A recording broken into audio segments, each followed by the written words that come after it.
இப்போ ராஜசேகரன், ராஜேந்திரன் அப்படின்ற பெயர்கள்ல புத்தகங்கள் எழுதியிருக்கீங்க. அது ஏன் அந்த தலைப்புல எழுதுனீங்க?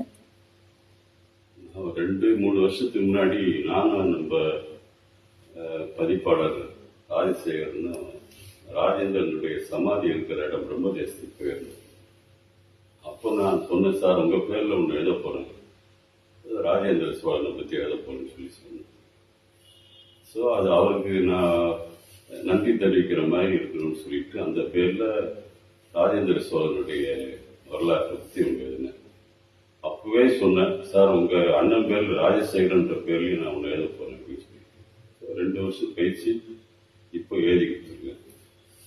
அது ராஜேந்திர சோழனை பத்தி கதை. இது ராஜசேகரன்றது குப்தர்கள் ஆண்ட காலத்துல சமுத்திரகுப்தன் ஒருத்தர் இருந்தார். அவர் பெரிய சாம்ராஜ்யம் படைச்ச மன்னர். ஸோ அவருக்கு ராஜாதி ராஜான்னு ஒரு பட்டம் கொடுத்தாங்க. அதை நம்ம தமிழ்ல டிரான்ஸ்லேட் பண்ணும்போது ராஜசேகரன் வரும். ராஜன்னா ராஜசேகரனா ராஜாக்கெல்லாம் தலைவன் அப்படின்னு.